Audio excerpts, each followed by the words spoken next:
fine-tuning our organizational strategy.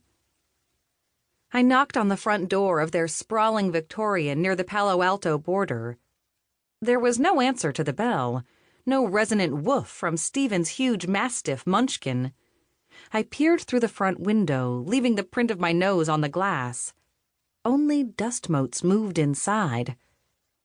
I sat on the front step and texted Stephen. "My calendar says we're meeting at 8:30 today. Do I have that right?" Stephen was an early riser, so I'd agreed to meet him as soon as I dropped my teen boys at the middle school and high school. He'd promised me coffee and bagels. At the thought of food, my stomach rumbled and my mouth filled with saliva.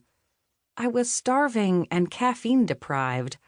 My golden retriever Belle thumped her tail, whined, and leaned into me, looking up with yearning. Normally, I didn't bring Belle to work with me, but Stephen was a friend of mine, a dog person, and Munchkin was Belle's BFF.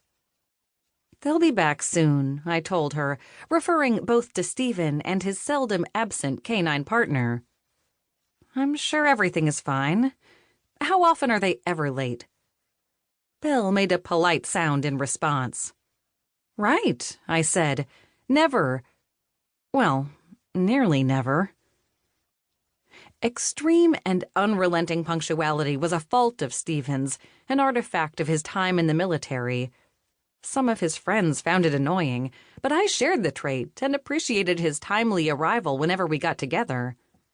I bit my lip, sighed, and squinted into the sun to scan the neighborhood.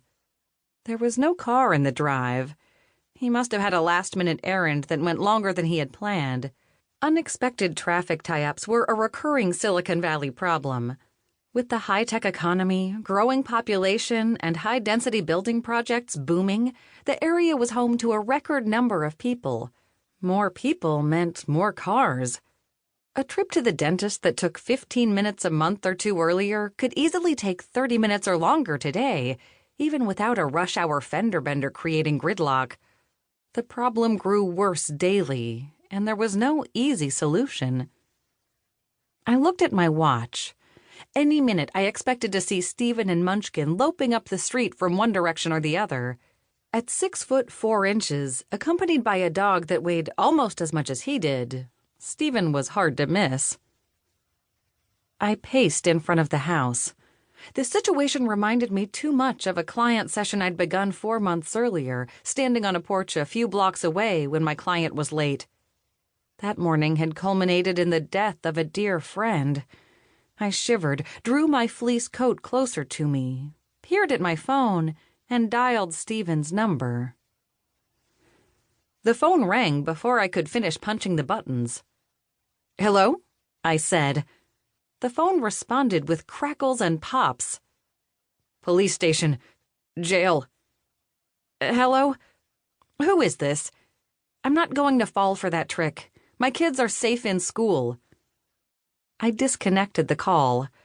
Our entire town had been plagued with phishing phone calls from crooks pretending to be our children or grandchildren. The calls all followed the same pattern. A distraught young voice claiming to be kin begged for money to be wired immediately. Most people, like me, recognized it for what it was and hung up the phone. But older people, those in the beginning stages of dementia or vulnerable in other ways, grew distraught. A friend of my mom called her daughter nearly every day to be reassured that the children and grandchildren were safe. The scams were criminal, disruptive, and downright cruel. I shook off my righteous indignation and dialed Stephen again. In the process, I noted that the crooks, whoever they were getting crafty. My phone reported that the phishing call originated from the police station in Mountain View, the town that abutted Orchard View's southern border. I made a mental note to tell Jason about the call the next time we spoke. When he wasn't helping flood-ravaged towns in Texas, Jason was an Orchard View detective. He'd know who to notify about calls from people impersonating the police. My call went to voicemail. "Stephen," I said, "I'm here at your house for our meeting and to get started on the front room. I can begin without you, but I'm a little worried. Can you please call and let me know what's up and when you'll get here? If you're in a bind and want to reschedule, that's fine."